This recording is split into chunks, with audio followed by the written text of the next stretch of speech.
Hello everyone, आज का हमारा टॉपिक नेचर ऑफ सिटीजनशिप है। So let's start with citizenship का मतलब क्या है।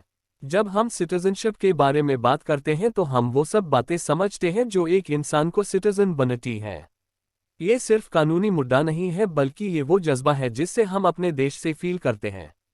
ये एक कॉम्प्लेक्स आइडिया है जो हमारे राइट्स, ड्यूटीज और हमारे स्टेट के साथ का कनेक्शन बताता है, और टाइम के साथ ये कॉन्सेप्ट बदलता रहता है।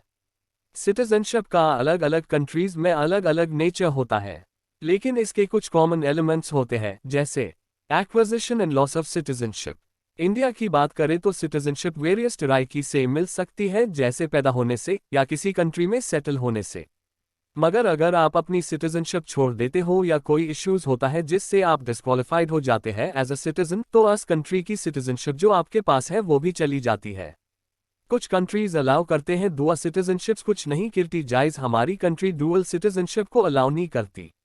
अगर आप किसी और कंट्री की सिटीजनशिप एक्वायर करोगे तो आपकी इंडियन सिटीजनशिप चली जाएगी।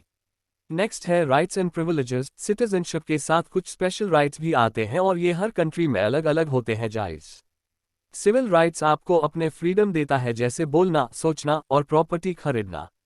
पॉलिटिकल राइट्स आपको पॉलिटिकल प्रोसेसेस में पार्टिसिपेट करने की पावर देता है। सोशल राइट्स आपको सोसाइटी में अच्छी लाइफ जीने की गारंटी देते हैं।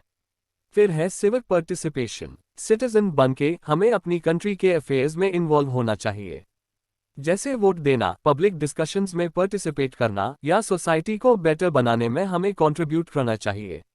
नेक्स्ट चीज जिससे हमें सिटीजनशिप के नेचर के बारे में पता चलता है वो है फिलोसॉफिकल अंडरपिनिंग्स ऑफ सिटीजनशिप। इसमें कुछ इंपॉर्टेंट थियरीज आती हैं, जैसे सोशल कॉन्ट्रैक्ट थियरी कहता है कि हम अपने स्टेट के साथ एक अग्रीमेंट करते हैं to form a political community. Government बनाने में और चलाने में हम एक अग्रीमेंट करते हैं। सिविक रिपब्लिकनिज्म कहता है कि हमें अपने सोसाइटी के लिए काम करना चाहिए। लिबरल कंसेप्शंस फोकस करता है इंडिविजुअल राइट्स पर, जैसे फ्रीडम और इक्वालिटी।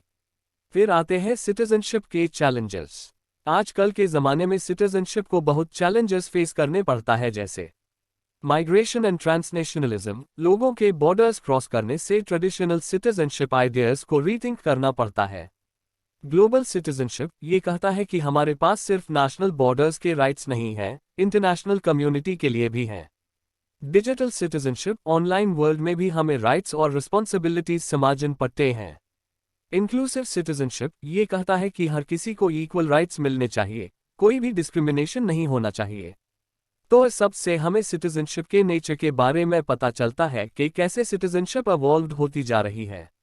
ये एक बहुत बड़ा कॉन्सेप्ट है जो लीगल और मॉरल दोनों डायमेंशंस में होता है, और आज के समय में इसको समझना और अडेप्ट करना बहुत ज़रूरी है, क्योंकि इंटरनेट, ग्लोबलाइजेशन और टेक्नोलॉजी ने हम सबको एक साथ जोड़ दिया है। इस बीच में हमें सिटीजनशिप को सिर्फ अपने लोकल एरिया से नहीं, बल्कि ग्लोबल स्केल पे भी समझना है। लोग अलग अलग देशों से आते जाते रहते हैं, डिजिटल वर्ल्ड में भी एक्टिव रहना है और सबको इक्वल राइट्स देना है, इसलिए सिटीजनशिप को समझना बहुत जरूरी है। तो हमारा टॉपिक यहाँ खत्म होता है। पीडीएफ लिंक आपको डिस्क्रिप्शन में मिल जाएगा। अगर आपको कोई डाउट है तो feel free to ask me in the comment section. Thank you.